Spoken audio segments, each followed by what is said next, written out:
ക്രിസ്തു ശിശുബന്ധം അനുകരിച്ച് മാർച്ച് 21 രാവിലെ ഡിംസ് college principal father doctor Robin Chittuparambil VC 12 വിദ്യാർത്ഥികളുടെ പാദങ്ങൾ കഴുകി ചുംബിച്ചു. പെസഹ ദിനത്തിൽ ക്രിസ്തീയ ദേവാലയങ്ങളിൽ യേശു ശിഷ്യന്മാരുടെ പാദങ്ങൾ കഴുകി ചുംബിച്ചതിന്റെ ഓർമ്മ ആചരിക്കാറുണ്ട്.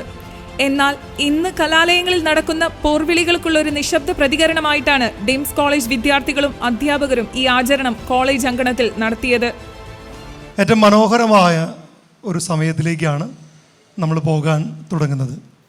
ഇത് എല്ലാ വിദ്യാഭ്യാസ സ്ഥാപനങ്ങൾക്കും കേരളത്തിലെ കലാലയ അന്തരീക്ഷങ്ങൾക്കും ഒരു നന്മയുടെ സന്ദേശമായി മാറട്ടെ എന്ന് പറഞ്ഞുകൊണ്ട് നമുക്ക് ഈ ചടങ്ങിലേക്ക് കടക്കാം.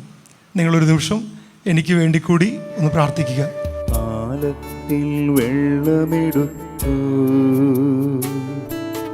വെൺകച്ചയുമരയിൽ ചുറ്റി